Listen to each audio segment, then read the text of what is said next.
नमस्कार, विद्या संसार में आपका स्वागत है। आज का यह topic UP police, SSC, railway के लिए और वनडे एग्जाम के लिए बहुत इम्पोर्टेंट है। तो आज की इस चर्चा में हम भारत के ठीक है, आइए इसे समझते हैं। 1950 में भारत ने अपना नया, एकदम चमकदार और दुनिया का सबसे विस्तृत संविधान लागू किया। एक बहुत ही ऐतिहासिक पल। बिल्कुल। मतलब ये एक ऐसा दस्तावेज था जिसे सालों की गहन बहस के बाद एक एक शब्द को तौलकर लिखा गया था। इसे देश चलाने का अचूक नियम माना गया।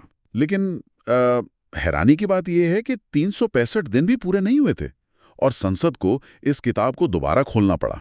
हाँ, स्याही ठीक से सूखी भी नहीं थी और पहला संशोधन सामने आ गया। वही तो, ये ठीक वैसा ही लगता है जैसे कोई बहुत बड़ा सॉफ्टवेयर लॉन्च हो और पहले ही दिन उसमें एक भारी भरकम पैच अपडेट देना पड़ जाए। अरे वाह, ये एनालॉजी बहुत सटीक है। तो आखिर ऐसा क्या हुआ था कि इस परम नियम पुस्तिका को इतनी जल्दी बदलने की नौबत आ गई? आज के इस विस्तृत चर्चा में हम कुछ बेहद शानदार एजुकेशनल नोट्स का विश्लेषण कर रहे हैं। हाँ, जो भारतीय संविधान के अहम संशोधनों की पूरी कहानी बताते हैं। सही कहा। और हमारा उद्देश्य केवल अनुच्छेदों की नीरस सूची पढ़ना नहीं है। हम ये देखने वाले हैं कि कागज पर लिखे नियम जमीनी हकीकत से कैसे टकराते हैं। यहाँ जो बात सबसे दिलचस्प है वो ये है कि इस टकराव की भविष्यवाणी संविधान बनाने वालों ने पहले ही कर ली थी। अच्छा, उन्हें पता था कि ऐसा होगा? बिल्कुल, वे जानते थे कि भविष्य की पीढ़ियों को नई चुनौतियों का सामना करना पड़ेगा। इसलिए उन्होंने इसे एक पत्थर की लकीर नहीं बनाया। ये एक जीवित दस्तावेज है जो खुद को समय के साथ ढाल सकता है। मतलब ये इवॉल्व हो सकता है। हाँ, और ये शक्ति संविधान के अनुच्छेद 368 से आती है जो भाग 20 में है। और एक दिलचस्प बात बताऊं, ये विचार कि संविधान को संशोधित किया जा सकता है दक्षिण अफ्रीका से प्रेरित है। दक्षिण अफ्रीका से? ये तो कमाल की दूरदर्शिता थी।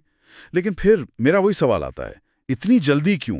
1951 में हुए उस पहले संविधान संशोधन के पीछे असल में क्या हुआ था? वो संकट था भूमि सुधार, यानी लैंड रिफॉर्म्स। देखिए, जब देश आजाद हुआ तो जमींदारी प्रथा बहुत हावी थी। हाँ, कुछ लोगों के पास बहुत सारी जमीनें थी। सही कहा, मुट्ठी भर लोगों के पास हजारों एकड़ जमीन थी और लाखों किसान पूरी तरह से भूमिहीन थे। तो सरकार ने जमीन के समान बंटवारे के लिए कानून बनाए, जो कि एक जरूरी कदम था। बिल्कुल, लेकिन जमींदारों ने इसे तुरंत अदालतों में चुनौती दे दी। उनका तर्क था कि संपत्ति का अधिकार उनका मौलिक अधिकार है। ओहो, राइट टू प्रॉपर्टी। हाँ, और उन्होंने कहा कि सरकार उनसे उनकी जमीन नहीं छीन सकती। अदालतें उन जमींदारी उन्मूलन कानूनों को खारिज करने लगी। तो एक तरफ सरकार सामाजिक न्याय करना चाह रही है और दूसरी तरफ अदालतें मौलिक अधिकारों की रक्षा कर रही हैं। दोनों अपनी जगह सही थे। और इसी वजह से विकास का पहिया अटक गया था। इस गतिरोध को तोड़ने के लिए ही पहला संशोधन लाया गया। अच्छा, तो उन्होंने क्या बदलाव किया? इसके जरिए संविधान में नवी अनुसूची जोड़ी गई। मूल रूप से संविधान में केवल 8 अनुसूचियां थीं। ये नवी अनुसूची एक तरह के सुरक्षित वॉल्ट या तिजोरी की तरह काम करती थी। ये तय किया गया कि अगर सरकार भूमि सुधार से जुड़ा कोई भी कानून इस नवी अनुसूची में डाल देती है तो क्या होगा? तो उसे अदालतों में चुनौती नहीं दी जा सकती। अरे बाप रे, ये तो एक बहुत ही चतुर कानूनी दाव था। मतलब अदालत की पहुंच से बाहर करने के लिए कानूनों को एक नई तिजोरी में बंद कर दिया गया। बिल्कुल। जमीन के अंदरूनी बंटवारे की तो बात हो गई, लेकिन उस समय भारत का जो बाहरी और आंतरिक नक्शा था वो भी तो बहुत उलझा हुआ था। नोट्स में 7वें संविधान संशोधन का जिक्र है 1956 का। हाँ, ये नक्शे को सुलझाने की ही कहानी है। ये राज्यों के पुनर्गठन का एक बहुत ऐतिहासिक चरण था। मतलब 1950 का भारत वैसा नहीं दिखता था जैसा आज का मैप है? बिल्कुल नहीं। राज्य तब A, B, C, D जैसे अजीबोगरीब श्रेणियों में बटे हुए थे। A, B, C, D। हाँ, जो कि अंग्रेजों के समय से प्रशासनिक सुविधा के लिए चले आ रहे थे। लेकिन लोगों की भारी मांग थी कि राज्यों का बंटवारा भाषा और संस्कृति के आधार पर हो। भाषाई आधार पर। इसके लिए फजल अली कमीशन बनाया गया और उसी कमीशन की रिपोर्ट के आधार पर 21वां संशोधन हुआ, जिसने पुरानी व्यवस्था को खत्म करके 14 नए राज्य और 6 केंद्र शासित प्रदेश बनाए। ये तो एक राष्ट्र के रूप में भारत के व्यवस्थित होने की शुरुआत थी। और इसी कड़ी में मुझे 1962 का 13वां संविधान संशोधन भी याद आता है, जिसमें नागालैंड को राज्य का दर्जा मिला था। एकदम सही। तो अगर इस पूरे पैटर्न को देखें तो शुरुआती एक दशक के संशोधन मुख्य रूप से राष्ट्र निर्माण, सीमाओं को तय करने और जमीनी विवादों को सुलझाने से ही जुड़े थे। ये अवलोकन बिल्कुल सटीक है। शुरुआत में प्राथमिकता देश के भौगोलिक और सामाजिक ढांचे को स्थिर करने की थी, लेकिन क्या? जैसे जैसे हम 1970 के दशक की तरफ बढ़ते हैं, ये कहानी एक बहुत ही नाटकीय मोड़ लेती है। ये वो दौर था जब राजनीति, न्यायपालिका और संविधान के बीच शक्तियों का एक जबरदस्त टकराव शुरू हुआ। आप आपातकाल वाले दौर की बात कर रही हैं ना? बिल्कुल, और इसी टकराव के बीच से निकलता है 42वां संविधान संशोधन। 1976 का 42वां संशोधन। ये इतना विशाल था कि स्रोत सामग्री इसे लघु संविधान या मिनी कॉन्स्टिट्यूशन कहती है। हाँ। आखिर एक ही झटके में इतनी सारी चीजें क्यों बदल दी गईं? इसे लघु संविधान इसलिए कहा जाता है क्योंकि इसने संविधान के लगभग हर हिस्से को खंगाल डाला था। संसद की शक्ति बढ़ाना, अदालतों की शक्ति कम करना, ये सब इसका हिस्सा थे। काफी विवादित भी रहा होगा। बहुत ज्यादा। लेकिन वैचारिक रूप से जो सबसे बड़ा बदलाव हुआ वो था प्रस्तावना में संशोधन, यानी प्रिएम्बल में। अच्छा। ये पहली और अब तक की एकमात्र बार था जब संविधान की प्रस्तावना में बदलाव किया गया। इसमें 3 नए शब्द जोड़े गए: पंथनिरपेक्षता, समाजवाद और अखंडता। सेक्युलर, सोशलिस्ट और इंटीग्रिटी, ये शब्द तो आज हमारी राजनीतिक चर्चा का बहुत अहम हिस्सा है। बिल्कुल। लेकिन इसके अलावा एक और चीज हुई जो मुझे बहुत हैरान करती है। इसी 42वें संशोधन से संविधान में भाग 4A जोड़ा गया, अनुच्छेद 51A के तहत। हाँ, जो मूल कर्तव्यों की बात करता है। तो क्या इसका मतलब ये है कि 1950 से लेकर 1976 तक नागरिकों के कोई कर्तव्य ही नहीं थे? कागज पर देखा जाए तो मूल संविधान में सच में 0 मौलिक कर्तव्य थे। 0? मतलब एक भी नहीं? एक भी नहीं। संविधान निर्माताओं का शायद ये मानना था कि एक लोकतांत्रिक समाज में नागरिक अपने कर्तव्यों को स्वाभाविक रूप से समझेंगे, बिना लिखे ही। हाँ, लेकिन 1970s के दशक की भारी उथल-पुथल के बीच सरकार को लगा कि लोगों को याद दिलाना जरूरी है कि अधिकारों के साथ जिम्मेदारियां भी आती हैं। इसलिए 10 मौलिक कर्तव्य पहली बार जोड़े गए। ये एक बहुत बड़ा शिफ्ट था। लेकिन यहाँ मुझे एक विरोधाभास नजर आता है। कैसा विरोधाभास? देखिए, अगर संसद एक ही झटके में संविधान का इतना बड़ा हिस्सा बदल सकती है, तो क्या वो पूरा का पूरा संविधान ही खत्म करके कोई नई व्यवस्था नहीं ला सकती? ये बहुत ही गहरा सवाल है। मतलब क्या उस समय संसद की ताकत की कोई सीमा नहीं थी? और इसी सवाल ने भारतीय न्यायिक इतिहास की सबसे बड़ी लड़ाई को जन्म दिया। इसका जवाब हमें 1973 के केशवानंद भारती केस से मिलता है। हाँ, केशवानंद भारती केस। ये कोई संशोधन नहीं है, बल्कि सुप्रीम कोर्ट का एक फैसला है। लेकिन ये किसी भी संशोधन से ज्यादा महत्वपूर्ण है। इस केस की सुनवाई के लिए 13 जजों की अब तक की सबसे बड़ी बेंच बैठी थी। 13 जज? हाँ, और 24 अप्रैल 1973 को जो फैसला आया वो 7-6 के बेहद करीबी अंतर से था। केवल एक जज के वोट का अंतर। ये सोचना भी डरावना है कि अगर वो एक वोट दूसरी तरफ पड़ता तो आज भारत का स्वरूप पूरी तरह से अलग होता। बिल्कुल अलग होता। इस फैसले में ऐसा क्या था जिसने संसद पर लगाम लगा दी? मैंने सुना ये किसी लक्ष्मण रेखा की तरह था। संसद के पास अनुच्छेद 368 के तहत संविधान में कहीं भी संशोधन करने की शक्ति है। ठीक है। यहाँ तक कि मौलिक अधिकारों और प्रस्तावना में भी। लेकिन ये शक्ति असीमित नहीं है। संसद संविधान के मूल ढांचे को नष्ट नहीं कर सकती। Basic structure. हाँ। लेकिन ये मूल ढांचे का कॉन्सेप्ट थोड़ा अमूर्त सा नहीं लगता? मतलब क्या अदालत ने कोई लिस्ट दी कि ये मूल ढांचा असल में है क्या? इसकी कोई पक्की सूची नहीं दी गई।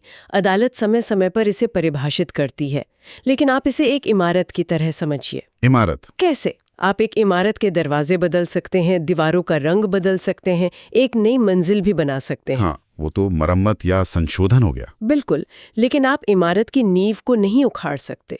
लोकतंत्र, स्वतंत्र न्यायपालिका, स्वतंत्र चुनाव, पंथ निरपेक्षता, ये संविधान की नींव है। संसद ऐसा कोई कानून पास नहीं कर सकती जो देश से लोकतंत्र ही खत्म कर दे। अरे वाह, ये शक्तियों के संतुलन का एक बहुत ही शानदार उदाहरण है ना? लेकिन राजनीति का पेंडुलम हमेशा एक दिशा में नहीं रहता। हाँ। 42वें संशोधन के भारी भरकम बदलावों के बाद जब मोरारजी देसाई की सरकार आई तो उन्होंने 1978 में 44वां संविधान संशोधन लागू किया। हाँ, ये एक तरह का करेक्शन था। और इसमें सबसे बड़ा फैसला संपत्ति के अधिकार को लेकर लिया गया, जिसकी बात हमने पहले संशोधन के समय की थी। सही कहा। जो विवाद 1951 से चला आ रहा था उसे 44वें संशोधन ने हमेशा के लिए खत्म कर दिया। अनुच्छेद 31 में मौजूद संपत्ति के अधिकार को मौलिक अधिकारों की सूची से बाहर ही निकाल दिया गया। बाहर ही कर दिया? हाँ, उसे अनुच्छेद 300A के तहत महज एक कानूनी या विधिक अधिकार बना दिया गया। तो ये तो किसी वीआईपी का पास छीनकर उसे जनरल टिकट थमा देने जैसा है। बिल्कुल, बहुत अच्छी तुलना है। मतलब अधिकार अभी भी है, लेकिन वो अजेय नहीं है। इसके पीछे का मुख्य कारण क्या था? कारण बहुत व्यवहारिक था। राष्ट्र निर्माण के लिए जमीन चाहिए होती है। हाईवे, बांध, रेलवे लाइन, इन सब के लिए सरकार को निजी जमीन का अधिग्रहण करना ही पड़ता था। जब तक ये मौलिक अधिकार था, हर छोटा बड़ा प्रोजेक्ट सीधे सुप्रीम कोर्ट में जाकर अटक जाता था। इसे कानूनी अधिकार बनाने से सरकार को विकास के लिए जमीन लेने का अधिकार मिल गया। हालांकि उचित मुआवजा देना अभी भी अनिवार्य है। बिल्कुल, प्रक्रिया का पालन करना जरूरी है।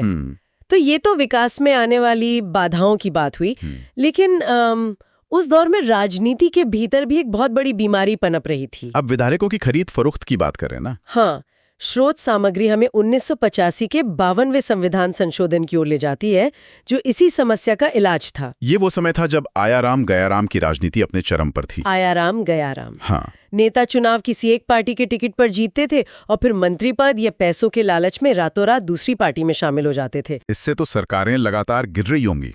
भारी अस्थिरता थी, इसीलिए 52वें संशोधन ने 10वीं अनुसूची जोड़ी, जिसे दल बदल विरोधी कानून या एंटी डिफेक्शन लॉ कहा जाता है। लेकिन एक सवाल है, क्या ये कानून एक निर्वाचित प्रतिनिधि की स्वतंत्रता पर पाबंदी नहीं लगाता? अगर उसे अपनी पार्टी की कोई नीति पसंद नहीं है तो वो विरोध क्यों नहीं कर सकता? ये एक बहुत ही बारीक तर्क है। इस कानून ने दरअसल पार्टी के अनुशासन को प्रतिनिधि की व्यक्तिगत राय से ऊपर रखा। नियम क्या है इसका? नियम स्पष्ट है। अगर आप पार्टी विप के खिलाफ जाकर वोट करते हैं या स्वेच्छा से पार्टी छोड़ते हैं तो आपकी सदस्यता रद्द हो सकती है। अच्छा। इसका मुख्य उद्देश्य जो लोगों का जनादेश था उसका सम्मान करना और सरकारों को गिरने से बचाना था। समझ गया।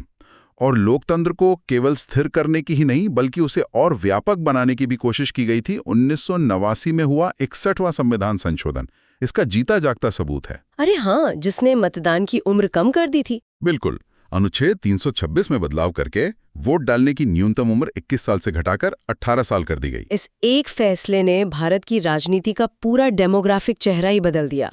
रातों रात करोड़ों युवाओं को अपना नेता चुनने का अधिकार मिल गया। यह इस बात की पहचान थी कि एक युवा देश के फैसले उसके युवाओं की भागीदारी के बिना अधूरे हैं। बिल्कुल सही कहा। अच्छा, अब तक हमने देखा कि राष्ट्रीय स्तर पर संसद, कोर्ट और नेताओं के बीच कैसे नियम बन और बिगड़ रहे थे, लेकिन अगर जमीनी स्तर पर देखें तो दिल्ली में बैठे लोग हर गांव या मोहल्ले की समस्या तो नहीं सुलझा सकते। असंभव है। तो 1990 के दशक की शुरुआत में हुए 73वें और 74वें संशोधन ने सत्ता के इस अत्यधिक केंद्रीकरण को तोड़ा। ये सत्ता के विकेंद्रीकरण का दुनिया का सबसे बड़ा प्रयोग था। 73वें संशोधन से 11वीं अनुसूची जोड़ी गई जो ग्रामीण पंचायती राज व्यवस्था से संबंधित थी। और इसमें पंचायतों को काम करने के लिए कितने विषय दिए गए? संशोधन ने 12वीं अनुसूची जोड़ी जो नगर पालिकाओं के लिए थी, जिसमें 18 विषय शामिल थे। यहाँ सबसे अहम बात यह है कि इन संशोधनों ने केवल चुनाव अनिवार्य नहीं किए बल्कि इन स्थानीय निकायों को कुछ वित्तीय अधिकार और विकास की जिम्मेदारी भी सौंपी। हाँ, सड़क कहाँ बनेगी, पानी की व्यवस्था कैसी होगी, ये अब ऊपर से तय नहीं होना था। ये लोकतंत्र को उसकी जड़ों तक पहुंचाने का काम था। जब जड़ों और पहचान की बात आती है तो हम भाषा के मुद्दे को नजरअंदाज नहीं कर सकते। संविधान में भाषाओं से जुड़े संशोधनों का तो एक पूरा सिलसिला है। बिल्कुल है। मूल संविधान की 8वीं अनुसूची में शुरुआत में केवल 14 भाषाओं को ही आधिकारिक मान्यता प्राप्त थी, जो कि भारत जैसे देश में नाकाफी था। हाँ, फिर 1967 में 21वें संशोधन द्वारा सिंधी भाषा को 15वीं भाषा के रूप में जोड़ा गया। फिर 1992 में 71वां संशोधन हुआ जिससे नेपाली, मणिपुरी और कोंकणी को मान्यता मिली। और 71वें संशोधन को याद रखने का एक मजेदार तरीका है नमक। न से नेपाली, म से मणिपुरी और क से कोंकणी। अरे वाह, ये बहुत ही आसान तरीका याद रखने का है ना। और उसके बाद 2003 में 92वें संशोधन ने बोडो, डोगरी, मैथिली और संथाली को शामिल किया। इस तरह मान्यता प्राप्त भाषाओं की संख्या 22 तक पहुंच गई। एक आम नजरिए से ये सिर्फ एक सूची लंबी करने जैसा लग सकता है, लेकिन अगर गहराई में जाएं तो जब संविधान किसी भाषा को मान्यता देता है तो वो दरअसल उस समुदाय को ये संदेश दे रहा होता है कि इस राष्ट्र के निर्माण में उनकी पहचान भी उतनी ही महत्वपूर्ण है। यही इसका असली सार है। ये अलगाववाद को रोकने का बहुत बड़ा टूल है और ये दिखाता है कि संविधान कैसे लोगों की सामाजिक और सांस्कृतिक जरूरतों के प्रति संवेदनशील रहा है। इसी संवेदनशीलता का एक और बेहतरीन उदाहरण 2002 का 86वां संविधान संशोधन है। शिक्षा वाला। हाँ, जिसने शिक्षा को अनिवार्य बनाया। 21A जोड़ा गया, जिसने 6 से 14 वर्ष के बच्चों के लिए मुफ्त और अनिवार्य शिक्षा को एक मौलिक अधिकार बना दिया। लेकिन इसमें एक और दिलचस्प पहलू है। आपको याद है हमने 42वें संशोधन में जोड़े गए 10 मौलिक कर्तव्यों की बात की थी? हाँ, जो 0 से 10 हो गए थे। इसी 86वें संशोधन ने उन कर्तव्यों में एक और इजाफा किया। 11वां मौलिक कर्तव्य जोड़ा गया, जिसने ये तय किया कि बच्चों को शिक्षा के अवसर उपलब्ध कराना माता-पिता या अभिभावक का कर्तव्य है। मतलब राज्य का अधिकार और नागरिकों का कर्तव्य, दोनों को एक साथ जोड़ दिया गया। बिल्कुल सही। इसके बाद अगर हम थोड़े आधुनिक प्रशासन की तरफ देखें तो कुछ संशोधन व्यवस्था को ठीक करने के लिए हुए, जैसे 2003 में 89वां संशोधन, जिसने अनुसूचित जातियों और जनजातियों के संयुक्त आयोग को बांट दिया था। अनुच्छेद 338A बनाकर एक अलग राष्ट्रीय अनुसूचित जनजाति आयोग का गठन किया गया, ताकि जनजातीय समुदायों की समस्याओं पर सीधा ध्यान दिया जा सके। हाँ, और उसी साल जो 91वां संशोधन आया वो राजनीतिक प्रशासन के लिहाज से बहुत जरूरी था। वो गठबंधन वाली सरकारों के समय। हाँ, हर सहयोगी दल को खुश रखने के लिए मंत्री पद बांटे जाते थे, भारी भरकम जंबो कैबिनेट बनती थी।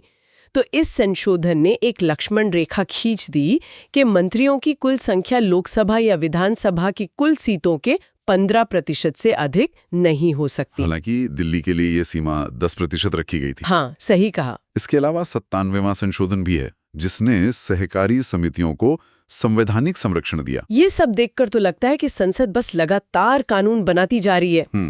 लेकिन मेरे जहन में एक सवाल आता है, तो क्या संसद जो भी संशोधन करे वो हमेशा लागू हो ही जाता है? मतलब क्या कोई ऐसा संशोधन है जिसे पूरी तरह से उठा के बाहर फेंक दिया गया हो? हाँ, बिल्कुल है।